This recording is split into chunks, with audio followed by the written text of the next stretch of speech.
First contact gone wrong. Grand Admiral Kvex of the Galactic Dominion stood on the observation deck of his flagship, the relentless Claw, his 8 razor-tipped appendages flexing with anticipation. The massive warship hung in orbit above the blue-green planet the natives called Earth.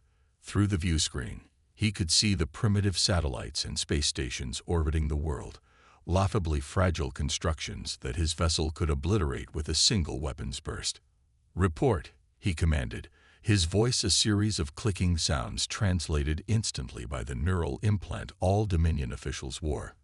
Sub-Commander Tyrax approached, her exoskeleton gleaming under the ship's lights. "The analysis is complete, Grand Admiral. The species calls themselves humans. They are Type 1 civilization, barely venturing beyond their own atmosphere. Their technology is primitive. Chemical propellants, rudimentary AI, and fission power.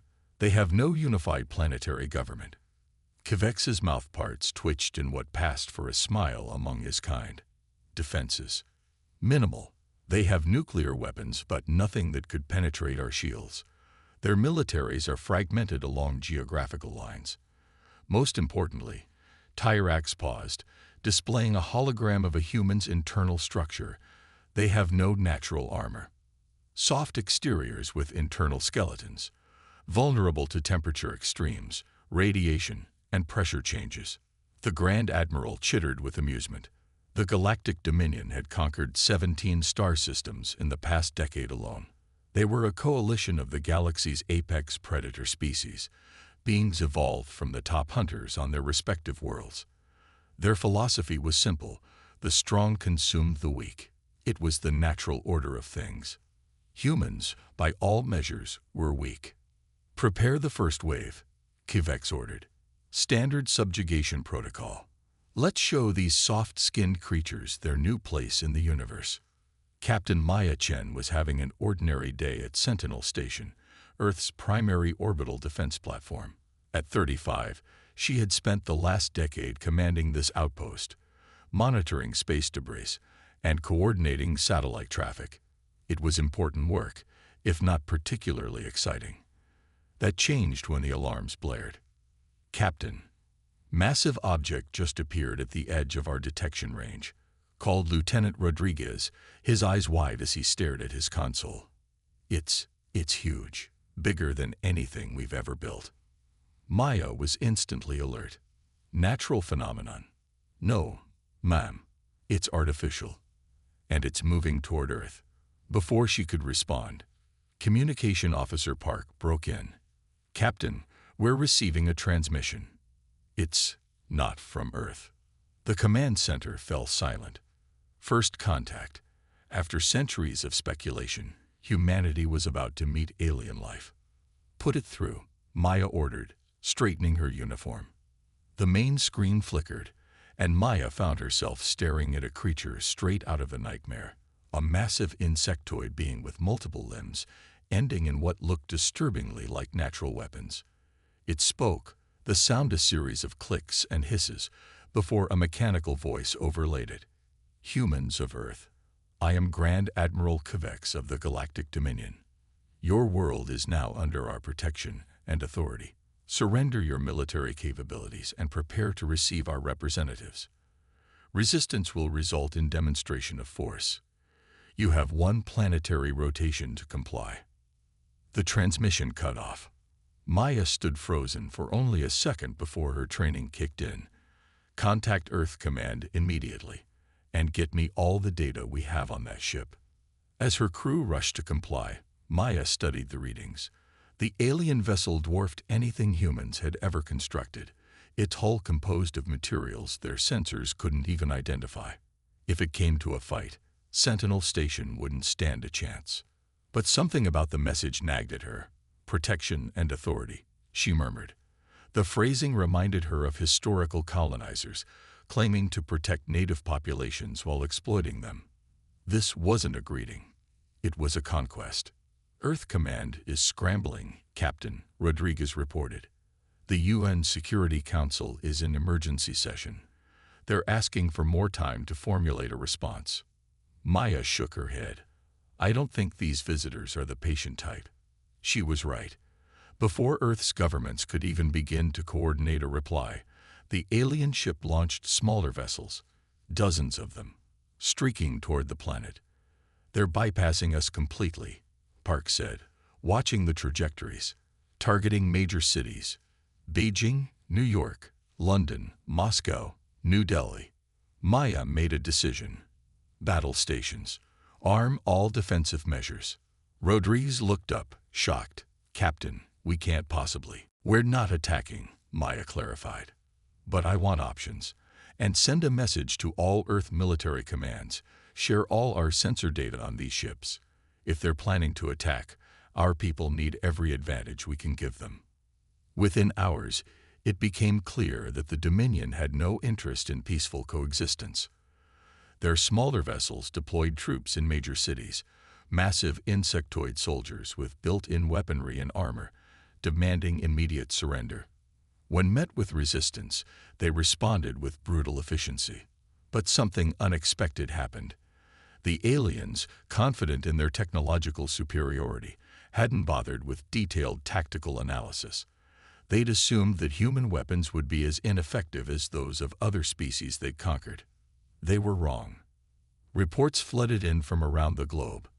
In New York, NYPD officers discovered that standard-issue sidearms could penetrate the aliens' eye structures. In Beijing, the military found that the invaders' communication systems were vulnerable to targeted electromagnetic pulses. In London, civilians observed that the aliens moved sluggishly in the rain, their exoskeletons becoming less responsive in high humidity. Maya coordinated these findings through Sentinel Station, becoming an impromptu clearinghouse for humanity's collective defense knowledge. As the station orbited, it maintained communications even when ground infrastructure was damaged, allowing isolated resistance groups to share tactics. "They expected us to panic," Maya told her crew as they worked tirelessly, "to surrender instantly in the face of superior technology. But that's not what humans do. We adapt. We learn. We survive." 48 hours after first contact, the tide began to turn. The Dominion forces, expecting an easy conquest, found themselves bogged down in urban warfare against enemies who were rapidly learning their weaknesses. Human scientists worked around the clock, developing countermeasures based on captured alien technology. In Moscow, engineers repurposed industrial equipment to generate frequencies that disrupted the aliens' neural implants. In Tokyo, biochemists discovered compounds that could dissolve the bonding agents in the invaders' exoskeletons. In Rio de Janeiro, a teenage hacker managed to infiltrate and crash the guidance systems of an alien dropship using nothing but a modified gaming console. On Sentinel Station, Maya received a transmission from General Okafor of the newly formed United Earth Defense Force. "Captain Chin, your coordination efforts have been invaluable. But we need more. Our analysts believe the mothership is controlling the ground forces. If we could disrupt that communication..." Maya looked at the massive alien flagship, still orbiting beyond their reach. "We're working on it, General. But Sentinel wasn't built for offensive operations." "No," Okafor agreed, "but we've been developing something that might help. A virus designed to infiltrate their systems based on the data you've provided. If it works, it could temporarily disable their shields. And then we hit them with everything we've got." Maya understood what wasn't being said. Earth's nations had united in the face of this threat, pooling their nuclear arsenals for a coordinated strike. It was a desperate move, but these were desperate times. "We'll need to get close," she said, "close enough to penetrate their communication systems. Can Sentinel do it?" Maya glanced around at her crew, tired, scared, but determined. "We'll make it work, one way or another." As Sentinel Station adjusted its orbit, preparing for its most important mission, Maya received another transmission, this one from the alien flagship. "Captain Chen." Grand Admiral Kvex's translated voice filled the command center. "Your resistance is impressive but futile. We have conquered species far more advanced than yours. Surrender now, and we may yet be merciful." Maya squared her shoulders before responding. Admiral Kvex, you made a fundamental mistake when you came to Earth. You judged us by our technology, by our physical structures, by what you could measure from orbit. But you failed to understand what makes humans different. And what is that? The alien demanded. Maya smiled grimly. We're not apex predators. We never were. On our world, we were the prey. And that taught us something your species never learned. How to fight creatures stronger and faster than ourselves. How to turn weaknesses into strengths. How to never, ever give up. She cut the transmission and turned to her crew. Let's show them what humans can do. Humanity strikes back. Grand Admiral Kvex paced the command deck of the relentless Claw, his movements betraying an emotion rarely felt among the Dominion leadership: anxiety. The subjugation of Earth should have been routine. Instead, it had become a debacle. Explain this, he hissed at his assembled commanders. How are these soft-bodied creatures resisting us? They have no natural weapons, no evolutionary advantages. Science Officer Vrillax, her carapace scored with fresh battle damage, stepped forward. We underestimated them, Admiral. Their lack of natural weapons forced them to develop artificial ones of extreme efficiency. Their vulnerability to environmental threats led them to create technologies specifically designed to overcome those limitations. Worse, added Security Chief Mextar, they're adaptive in ways we've never encountered. In combat situations, most species follow predictable patterns based on their evolutionary history. Humans improvise. They use their environments in unexpected ways. They coordinate tactics rapidly across their global communications network. Kvex slammed a bladed appendage into a nearby console, slicing it in half. I want solutions, not excuses. What about the orbital station? The one coordinating their resistance. Sentinel Station. Vrillax provided. We've targeted it multiple times, but they've implemented evasive protocols we've never seen. They're using their planet's satellite network as a shield, routing communications through thousands of nodes simultaneously. If we destroy one path, they create 3 more. The Admiral's compound eyes narrowed. Bring me everything you have on their captain. This, Maya Chen. I want to understand how she thinks. On Earth, humanity had accomplished in days what might otherwise have taken years: a unified global response. Ancient enemies set aside differences to face the common threat. Scientists shared discoveries instantly rather than guarding them for publication or profit. Manufacturing facilities worldwide retooled to produce whatever was needed most urgently. In an underground command center beneath the ruins of Geneva, Captain Maya Chen met with Earth's hastily assembled war council. She had reluctantly left Sentinel Station in her Exo's capable hands, recognizing that coordination between space and ground forces required her physical presence. The virus is ready, announced Dr. Aisha Okafor, sister of the General and one of Earth's leading computer scientists. But we'll need to upload it directly to their mainframe. Our analysis of their communication protocols suggests they use quantum encryption that we can't break remotely. Maya studied the holographic display showing the alien mothership. So someone has to get aboard. General Okafor nodded grimly. A small team. Fast, quiet, with enough technical expertise to navigate their systems. I'll lead it, Maya said without hesitation. The room erupted in objections, but she raised a hand to silence them.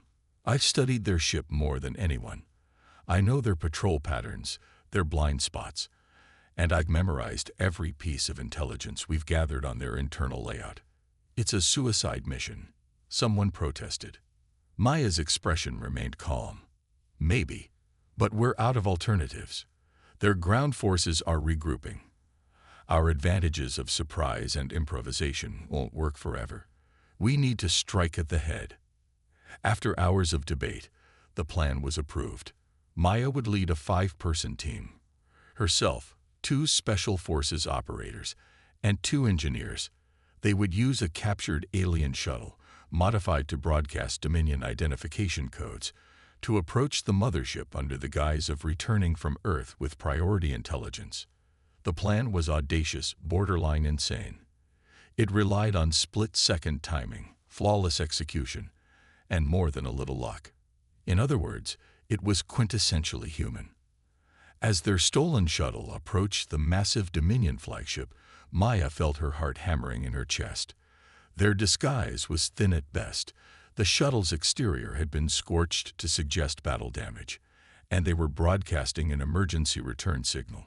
If any Dominion officer looked too closely at their approach vector or questioned their authorization codes, the mission would end before it began. "They're scanning us," whispered Lieutenant Kang, one of the engineers watching the displays. "Standard protocol. Looks automated." Maya held her breath.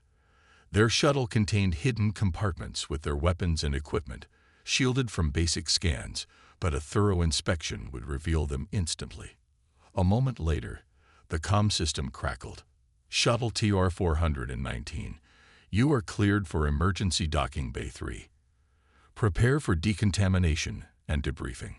The team exchanged tense glances. Phase 1 complete. Now came the hard part. The docking bay was a cavernous space filled with other shuttles and strange equipment. As soon as they landed, Maya knew they had minutes at most before actual Dominion personnel arrived to debrief the returning scouts. "Move," she ordered, and the team sprang into action. They emerged from hidden compartments, donned their gear, lightweight armor designed to mimic Dominion maintenance worker coverings, and slipped out through the shuttle's maintenance hatch rather than the main doors. Within seconds, they had disappeared into the labyrinthine conduits that serviced the docking bay. Their target was the ship's central processing core, 17 levels up and 2 kilometers inward. The schematics they'd pieced together from captured data were incomplete, but suggested a path through maintenance tunnels and ventilation systems that might avoid major security checkpoints. "They're built for combat, not stealth," Maya had explained during planning. "Their evolutionary history as apex predators means they never needed to hide. Their security systems will reflect that, designed to repel frontal assaults, not detect infiltrators." She was mostly right. The team encountered few active sensors in the maintenance passages. What they did encounter were Dominion workers, insectoid beings smaller than the warriors, but still formidable. Twice they had to freeze in shadowed recesses as maintenance crews passed by, chittering in their incomprehensible language. After an hour of tense navigation, they reached a junction that, according to their intelligence, should connect to the main computer core's cooling system. "Here," Lieutenant Kang whispered, examining the markings on the wall. "This access panel should lead to the primary cooling duct." Major Diaz, one of the Special Forces operators, helped him carefully remove the panel. Beyond it lay a massive shaft, large enough for a human to crawl through, filled with pulsing tubes carrying some kind of coolant. "The virus?" Maya asked. Kang patted his pack. "Ready to deploy. Once we reach the core, I'll need 3 minutes to upload it." "You'll have 2, Maya replied. "Let's move." The cooling shaft was uncomfortably hot and cramped even for humans. For the much larger Dominion species, it would have been completely impassable, another advantage the infiltration team exploited. They crawled single file, following the coolant tubes toward the heart of the ship. Finally, they reached another access panel. Beyond it, they could see the computer core, a massive crystalline structure that pulsed with energy, surrounded by workstations where Dominion technicians monitored its functions. "Too many," Major Diaz whispered. "We need a distraction." Maya nodded at Sergeant Petrov, the team's demolitions expert. "Time to make some noise." Petrov grinned and pulled a small device from his pack, a simple but effective explosive, assembled from materials they'd brought and components scavenged from the alien shuttle. He crawled back down the shaft and planted it at a junction of coolant tubes, setting the timer for 30 seconds. The team waited, tense and ready. When the explosion came, it was more effective than they'd hoped. Superheated coolant burst from the ruptured tubes, filling the shaft with steam and triggering alarms throughout the section. The technicians abandoned their stations, rushing toward the source of the breach. "Now," Maya ordered, and they dropped from the access panel into the momentarily empty core room. Kang and the other engineer, Lieutenant Rivera, immediately set to work, connecting their devices to the alien interfaces, while Maya, Diaz, and Petrov stood guard. "Their security protocols are complex," Rivera muttered, fingers flying over her adapted tablet. "But predictable. Very hierarchical, just like their society." 2 minutes, Maya reminded them, watching the entrances. Kang nodded, sweat beading on his forehead as he worked to bypass the final firewall. Almost. There. The doors at the far end of the chamber hissed open. A Dominion security team burst in, weapons raised. Diaz and Petrov opened fire immediately, their modified weapons, designed specifically to penetrate Dominion exoskeletons, dropping the first 2 aliens before they could react. "Get down," Maya shouted, diving behind a console as energy bolts from the aliens' weapons scorched the air where she'd been standing. The room devolved into chaos. Humans using the dense equipment as cover, aliens hampered by their larger size in the cramped space. Maya caught glimpses of Kang still working frantically at the central interface, protected by Rivera, who fired steadily at any alien that tried to approach. 30 seconds, Kang called. An energy bolt struck near Maya's position, showering her with sparks. She returned fire, catching a Dominion warrior in what passed for its throat. The creature collapsed, dark fluid pooling beneath it. "Captain." Petrov's warning came just in time. Maya turned to see a massive figure entering the chamber, larger than the others, its exoskeleton adorned with markings of rank. Grand Admiral Kvex had joined the battle personally. The Admiral moved with shocking speed for his size, firing a weapon that shredded the console Maya had been using as cover. She rolled away, coming up in a crouch behind another station. "The human captain." Kvex's translated voice boomed across the chamber. "I should have killed you when you first defied me. You should have left Earth alone." Maya countered, signaling to Diaz with quick hand motions. The Special Forces officer understood immediately. While Maya kept the Admiral's attention, he circled through the shadows, approaching from behind. "Uploaded," Kang shouted triumphantly. Almost immediately, the lights in the chamber flickered. The crystalline cores pulsing became erratic. Throughout the massive ship, systems began to fail as the virus spread through its networks. Kvex roared in fury, charging toward the central interface where Kang stood. Maya stepped into his path, firing repeatedly into the Admiral's armored carapace. Her shots left scorch marks, but didn't penetrate. The Admiral swatted her aside with a powerful limb, sending her crashing into a wall. Pain exploded through her ribs, and she struggled to breathe as she watched Kvex bear down on her engineer. But the Admiral never reached him. Diaz emerged from concealment, attaching a magnetic explosive directly to the back of Kvex's head. The detonation was contained but devastating, shattering the alien's cranial carapace. As the Admiral collapsed, a strange silence fell over the chamber. The remaining Dominion warriors froze, seemingly unsure how to proceed without their leader. "What now?" Rivera asked, helping Maya to her feet. Maya activated her communication device, now tuned to broadcast on Dominion frequencies. "This is Captain Maya Chen of Earth. Your Admiral is dead. Your ship systems are compromised, and in approximately 5 minutes, your shields will fail completely. When they do, Earth's combined nuclear arsenal will target this vessel." She paused, watching the aliens' reactions. Their mandibles clicked rapidly in what she recognized as agitation. "I'm offering you a choice," she continued. "Withdraw your forces from Earth immediately, and we will abort the strike. Stay, and we will ensure that not a single Dominion ship remains in our solar system. Choose now." 3 days later, Maya stood in the rebuilt Geneva headquarters, watching the main view screen as the last Dominion vessels accelerated away from Earth orbit. Their retreat had been chaotic but complete, ground forces abandoning positions and equipment in their haste to return to their ships. They're leaving the solar system, confirmed General Okafor, studying the tracking data. Course suggests they're heading back to Dominion space. Will they return? Asked the Chinese representative. Maya considered the question. During their brief captivity, the surviving Dominion officers had been surprisingly communicative. Perhaps they recognized in humans a tenacity they'd never encountered before. Not anytime soon, she replied. We've hurt their pride as much as their military capability. But more importantly, we've changed their understanding of what makes a species formidable. How so? The Russian delegate inquired. Maya smiled slightly.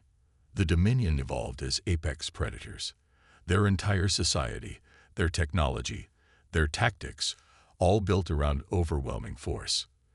They never learned to innovate under pressure because they never had to. Humans evolved as prey animals who turned the tables through intelligence and cooperation. That makes us something they've never encountered before, predators who think like prey. She gestured to the screens showing captured Dominion technology being studied in labs worldwide. We've already begun reverse engineering their FTL drives and weapon systems. By the time they recover enough to consider returning, we'll be more than ready. The UN Secretary-General stepped forward. Captain Chin, in recognition of your leadership during this crisis, the Security Council has unanimously approved the formation of a new United Earth Space Force. We would like you to command it. Maya looked around at the assembled leaders, former enemies now united by shared survival. I'm honored, she said, but this was never about one person. It was about what humans do best: adapting, cooperating, refusing to give up even when the odds seem impossible. She turned back to the view screen, watching the stars where the alien ships had vanished. The Dominion thought they were the galaxy's perfect predators. They never considered that sometimes the most dangerous creature isn't the one with the sharpest claws. It's the one that refuses to be prey. In the vastness of space, humanity had faced its first extraterrestrial challenge and emerged not just victorious, but transformed. United, innovative, and now armed with advanced technology, Earth prepared to take place among the stars, not as conquerors, but as equals no one would dare underestimate again.